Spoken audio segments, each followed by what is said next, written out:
রোজার মধ্যে যে গরম পড়তেছে, পিপাসা লেগে গেছে।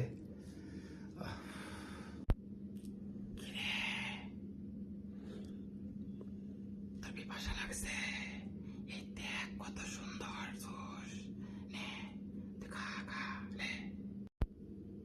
কি রোজা ভাঙা লাগবে?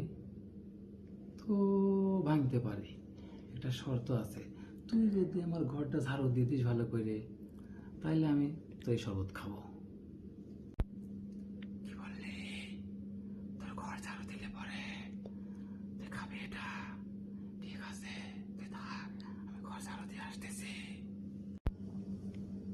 যেভাবে হোক ঘর ঝাড়ু দিব, আর যে করে হোক রোজাটা ভেঙে দিতেই হবে।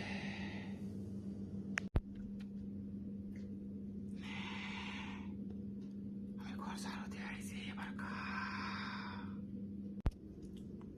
উফ, রোজা থেকে ভালো লাগতেছে না। শোন, তুই ঘর ঝাড়ু দিছিস ঠিক আছে, কিন্তু আমার আর একটা কাজ খালি করে দে তুই, তাই আমি কিছু খাবো না। আমার তুই বিছনাটা ভালো করে ঝাড়ু দিতে, তারপরে দেখবি এসে দেখবি আমি খাচ্ছি। যা। কি বললে? আবার তোর বিছনা ছেড়ে দিতে হবে, তাহলে তুই খাবি? ঠিক আছে, তুই দাঁড়া, আমি বিছনা ঝাড়ু দিয়ে আসতেছি। ঠিক আছে, আমি তোর বিছনাও ছেড়ে দিচ্ছি। তোর রোজা আমি ভাঙাবই।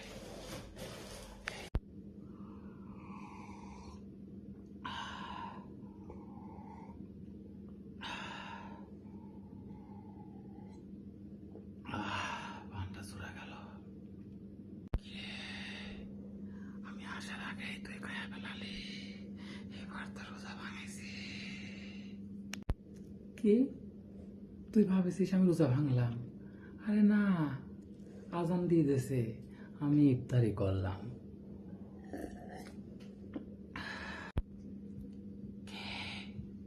তুই আমার সাথে এত বড় ধোঁকা দিলি?